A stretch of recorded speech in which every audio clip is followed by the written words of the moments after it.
pero ¿qué está hablando Cinerama? Cinerama, y fue algo grandioso, Cinerama, que lamentablemente los chicos no lo van a disfrutar. Y vos decís, pero y en la época, en los años 50 y pico, en los años 60 y pico, yo pude verlo en el 70, pude ver Cinerama, en el cual era grandioso, porque eran 3 cámaras, una película dividida en 3, un escenario curvo, en el cual vos entrabas adentro del escenario, entonces si había acá un arroyo, escuchaba el ruido del arroyo, si acá había gente corriendo a caballo, y tenían a lo mejor allá la casa, y lo veías en forma tridimensional todo eso. Claro, era como 3D, te iba a decir. Claro, con un sonido Sensor Round. Yo digo, ¿qué es el equipo? ¿Qué es el sonido Sensor Round? Era una serie de parlantes que estaban puestos por arriba del techo y a ras de piso.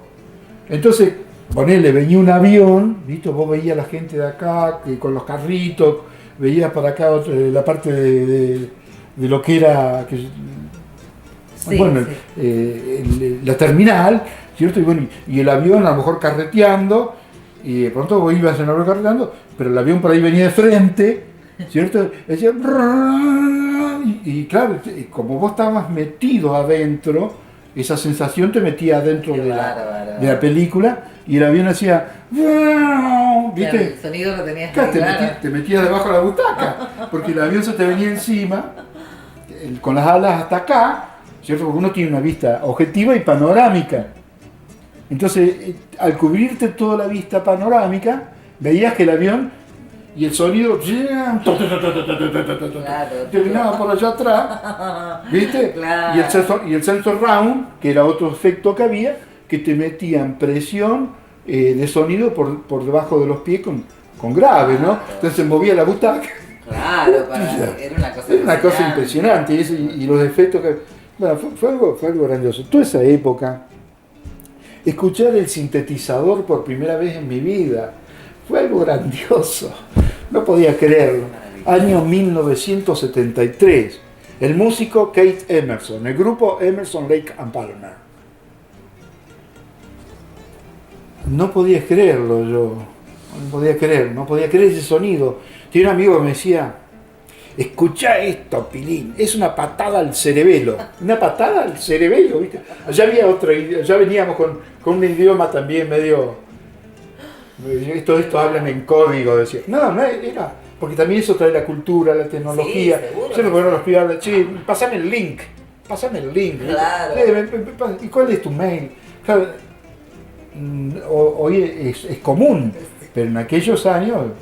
Bueno, y el sintetizador, Keith Emerson había sido el músico invitado por los japoneses para hacer ese equipito que fue el sintetizador Moog, que era un aparato grandísimo, bueno, como todo lo que empezó en tecnología, ¿no? Que una computadora que era como una cuadra, hoy en día una computadora, qué grandioso, ¿no? Y parece mentira que vos decís, pero ¿cómo es que logran esa sintetización, por pequeña, ¿cierto? Achicar las cosas, y vos decís, ¿cuáles son los materiales que componen? Y es increíble, es el sílice. Y el sílice, ¿sabe lo que es? La arena. La arena, que es... Vos decís, pero ¿cómo puede ser la arena? Y sin embargo, lo que más tenemos, que tenemos casi el 80%, no el 80%, pero la gran mayoría en todos lados de arena, en el plugar agrario, con eso hacen lo que es el cuarzo, que le descubrieron un día que tenía a través de un impulso eléctrico descubrieron que tenía un segundo negativo y un segundo positivo. Por eso los relojes son exactos. Lo da ese descubrimiento, ¿no? Qué maravilla. Qué maravilla, y eso eso marca todo el avance de yo me maravillo de esas cosas, sí, yo me maravillo. Es que prestarle atención, Pilín. A veces vivimos tan acelerados en esta época que vamos perdiendo noción de los detalles, de esas pequeñas cosas que van haciendo las grandes cosas. Claro, a mí me encantaba, siempre me encantó la ciencia ficción. Entonces vos imaginate, yo veía Dick Tracy, que viste, en el año 1960, un dibujito que hablaba por un teléfono, que veía reloj que tenía teléfono, claro, que se veía la imagen. Era imposible. Y sin embargo ahora no. Vos agarrás, ahora va la computadora de Japón acá, habla. Sí, increíble. Eso es maravilloso. Y realmente todo eso, volviendo al tema de cultura, es lo que hace a la gente. Y hay gente que, como decís vos, hay gente que no se interna en ese mundo, no lo conoce, pero eso hace que también la política los cuide un poco. Porque ya la Organización Mundial de Salud preveía que íbamos a recibir un inmenso cúmulo, bagaje inmenso de conocimiento, en los cuales no estábamos preparados.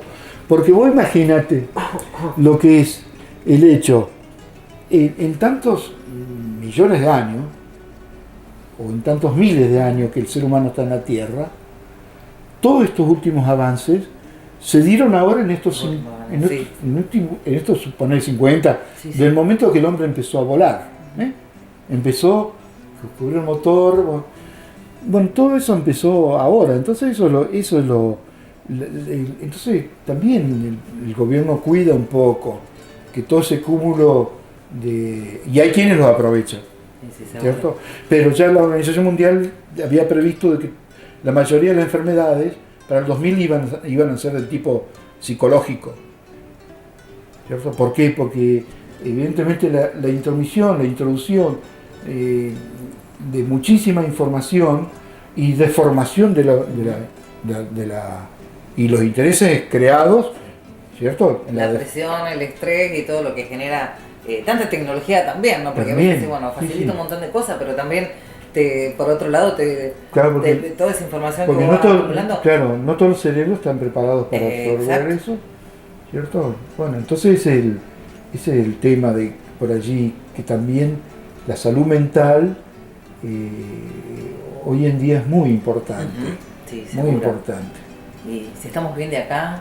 Claro, vos me preguntabas acerca de los militares. Sí.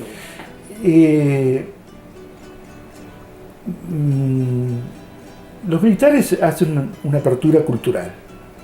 En el año 1900, yo tenía 15 años, 1970. Ya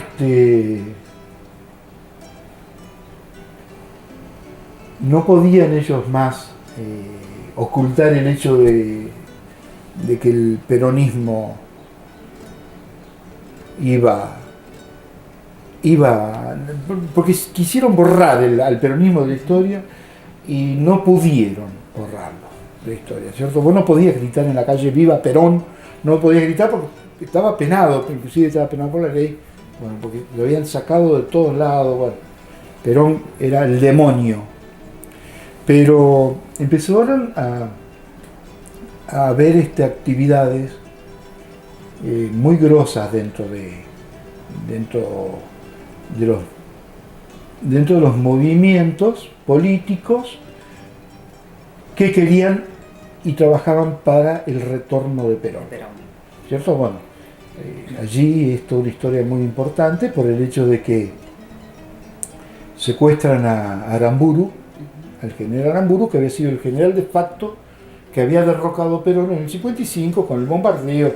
Allí hubo un genocidio, murieron más de 350 personas allí, más, y las que habrán matado y de hecho desaparecer, nada más que nunca se supo, pero inclusive fue un genocidio, el bombardeo de Plaza de Mayo, hasta un colectivo con 60 niños que estaban allí, fueron y bombardearon la plaza de una forma para que Perón se vaya, ¿no?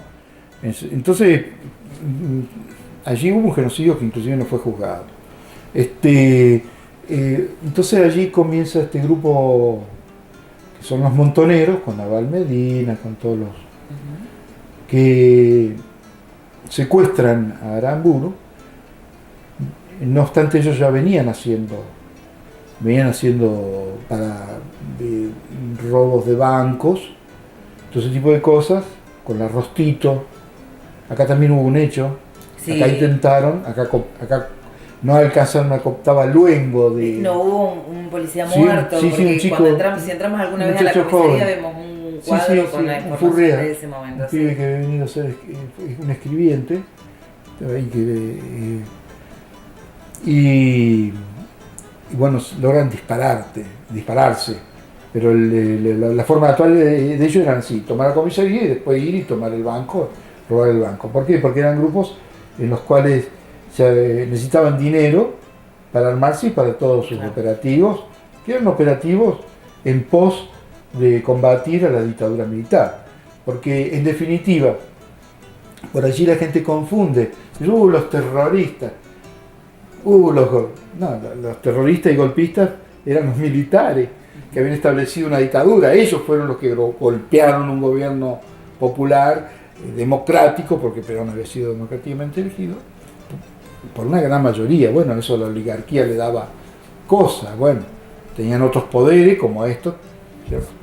Acá el nuestro, Menéndez, los Menéndez han sido gestores, pero de aquello a todo. Pero vos, Pilín, también en lo mío, en lo personal, dictadura, a vos en lo personal lo sufriste a eso. Sí, lo sufrí, porque nosotros, yo digo nosotros porque como parte de esa juventud que despertábamos la democracia. Bueno, ¿qué pasaba?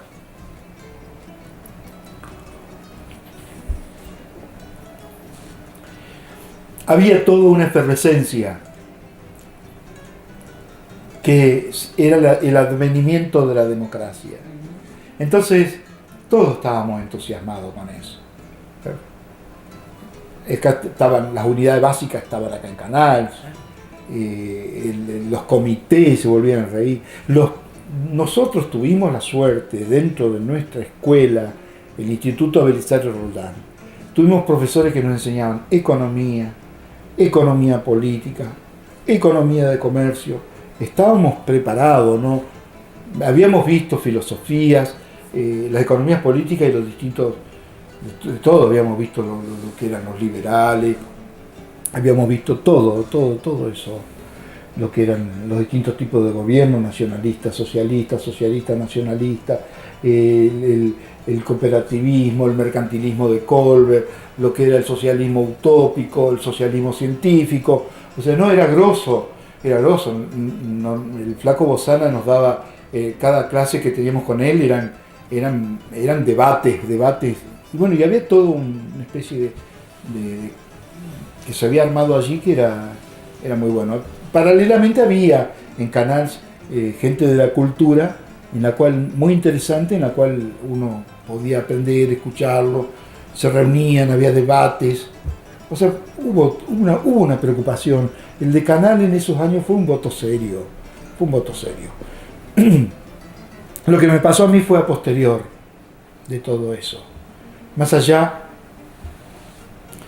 de todo lo que aconteció, la detención mía, si vamos a hablar cuando yo estuve preso, fue algo innecesario, fue algo que no tenía sentido.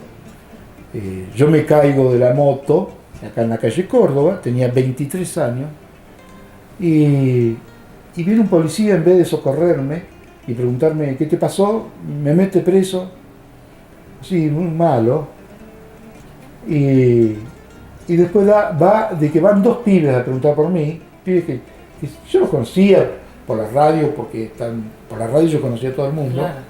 Tenía contacto con todo, con la juventud, por el hecho de ser músico, y quedan también detenidos.